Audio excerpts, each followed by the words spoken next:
Games Workshop released a whole bunch of stuff for Legends today, points, values, you name it, but they've also done something that I think is one of the best things they could possibly do when it comes to taking old models and making them relevant for new or returning players.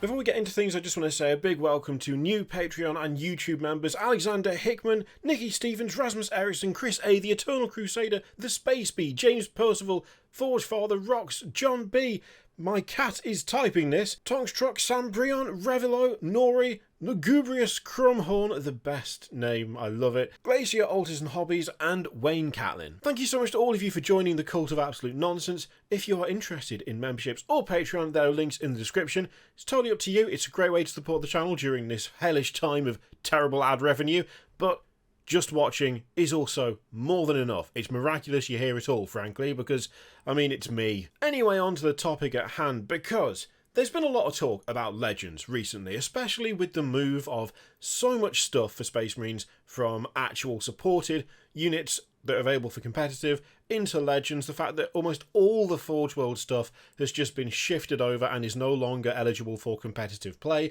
It's caused a lot of frustration, and honestly, I totally get it. We were streaming earlier today, and I specifically called out the fact that Chaos have fewer options due to things being moved into Legends. And one of the reasons that Games Workshop made for moving stuff into Legends, especially Space Marines specifically, was to make it easier to balance. And that is fine to an extent, except Space Marines still have like 89 things in their tab on the Games Workshop store page, and Chaos Space Marines have 50. And so when you look at things like that, it's like, well, okay, I can get behind you cutting down on this faction, but does this faction really need cutting down as well? And in my opinion, not necessarily. Now, despite that, I still think Legends as a whole is a good idea. I mean, it's better than what used to happen, which is that a model would disappear, the rules would disappear, and the people who owned said model would then just be in no position to do anything with it, apart from some creative proxying that, of course, was entirely dependent on whether someone else would let you. Legends is not an ideal situation, but it does mean that the vast majority of stuff remains playable even after that particular kit has been completely retired.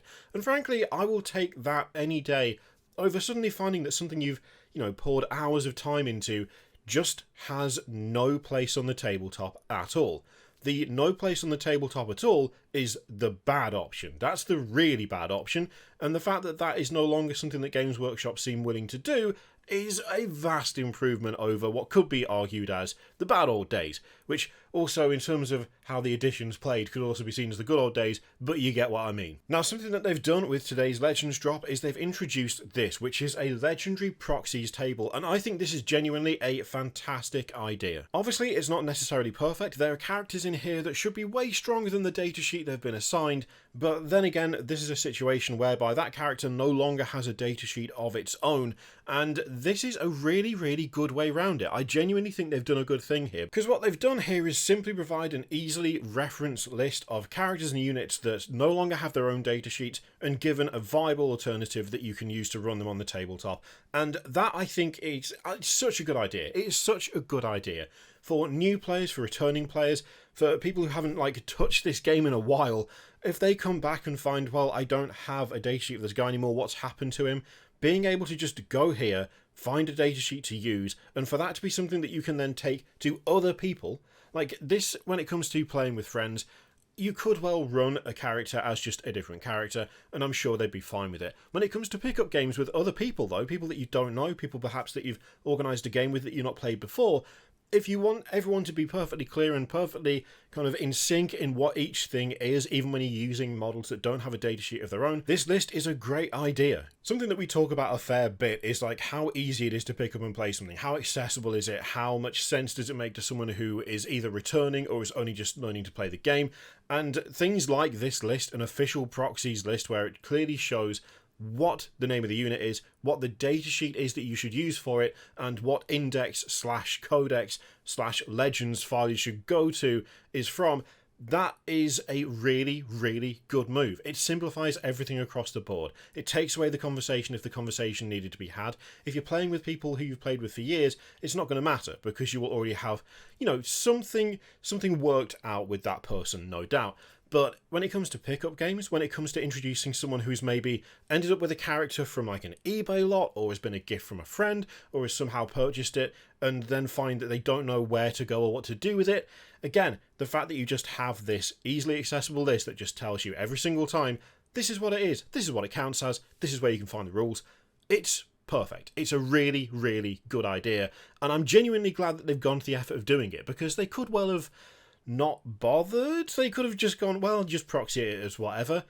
But the problem with doing that is it leaves it very open to interpretation for those who want to interpret, whereas if it's something that has been explicitly spelled out, it just completely evens the playing field between people who want to use this stuff and people who maybe don't know what this stuff is, or where it's come from, or what it should be using. Simplifies everything all round. It's a great idea. I'll put a link to it in the description down below. The question is, what do you think? Do you like Games Workshop getting this involved in trying to determine like official proxies, so to speak, or do you prefer to just hash it out? Let me know what you think in the comments down below. In the meantime, feel free to click all the things. Patreon, YouTube members, check those out. Click a video if you want. You should like it too. Apparently that helps.